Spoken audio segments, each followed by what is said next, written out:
Welcome back to the deep dive.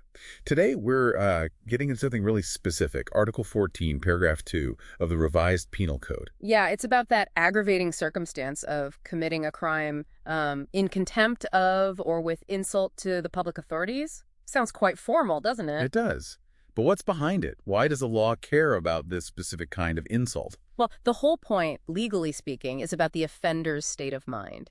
It points to what the law calls greater perversity, basically a real deliberate disrespect for public order. Okay, greater perversity. So how do you actually prove that in court? There's a key rule right off the bat, isn't there, about who needs to be present? Absolutely. The crime has to happen in the presence of a public authority, but, and this is crucial, that authority figure cannot be the actual victim of the crime. Got it. So someone high up is there, sees it happen, but isn't the target. And there are specific requirements, right? Like a checklist. Exactly. 4 essential things need to be met. 1, the public authority, let's call them the PA, has to be actually, doing their job at the time, exercising their functions. Okay, so they're on duty, effectively. What's 2? 2, like we said, the PA is not the person being attacked or victimized. Right. 3, the offender must know the PA is there. They have to be aware of the official presence. So ignorance isn't an excuse, but genuine lack of knowledge might be. Precisely. And 4, the fact that the PA was present and the offender knew it didn't stop them. The presence didn't prevent the crime.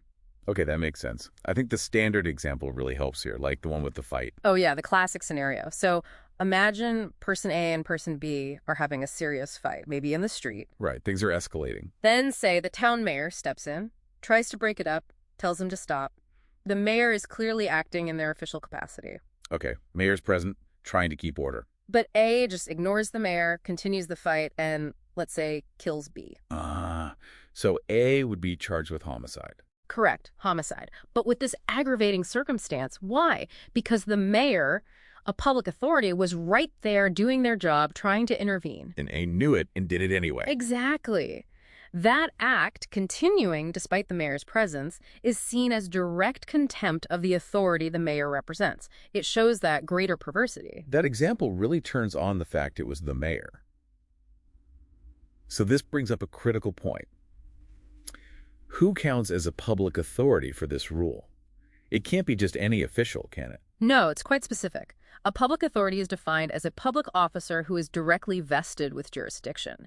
That means they have the power to govern, to execute laws, not just enforce them. Okay, so who are we talking about? Give me some examples. Think elected officials with governing power, like a mayor, a governor, maybe a municipal councilor, a barangay captain or chairman here in the Philippines, people who actually hold a piece of the governing power. Right. So what about, say, a police officer? Even the chief of police. They maintain order. That's the crucial distinction. The law differentiates between a public authority and an agent of a person in authority. An agent. Yeah. An agent is someone whose duty is primarily enforcement, maintaining public order, protecting life and property. So yes, a chief of police, a regular police officer, maybe a barangay tanod or leader back in the day. So if A kills B in front of the chief of police, this specific aggravating circumstance doesn't apply, even if A knew the chief was there. Correct. According to the rulings, like in People v. Siojo, the presence of just an agent isn't enough for this AC. It proves disrespect, sure, but not the specific contempt for governing authority that this law targets. So the law views defying someone who governs as a more serious insult to the system than defying someone who just enforces. That seems to be the underlying principle, yes. It's about defying the structure of government itself, represented by that person with jurisdiction. Okay, that clarifies the presence part. But what if the authority figure is the target? What if A attacks the mayor because the mayor intervened? Right, good question. If the crime is committed directly against the public authority while they're performing their duties, then this aggravating circumstance, Article 14, Paragraph 2, doesn't apply. Why not? Seems like the ultimate contempt. Because it becomes a different crime entirely. That's direct assault under Article 148. Yeah. Attacking an authority figure performing their duty is the crime. Applying the AC on top would be like, well, punishing the same essential element twice. Okay. Avoids double jeopardy, in a sense.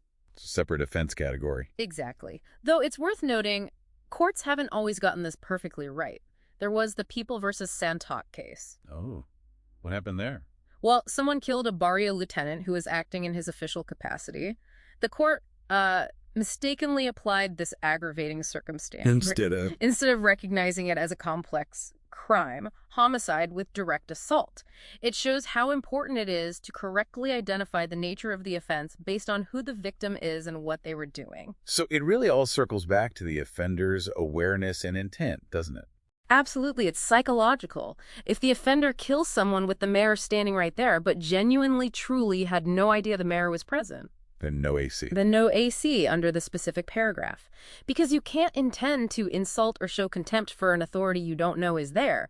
The knowledge is key to proving that deliberate defiance. So the law is really zeroing in on that conscious choice to disrespect authority by proceeding with a crime despite knowing they're present and trying to uphold order. Which leaves us with a final thought, perhaps for you listening. Yeah, if simply knowing a high official is present and choosing to commit the crime anyway is enough to elevate the offense, just how subtle does that insult need to be? Is the mere act of not stopping when they intervene sufficient proof of that calculated defiance, that greater perversity? Something to think about.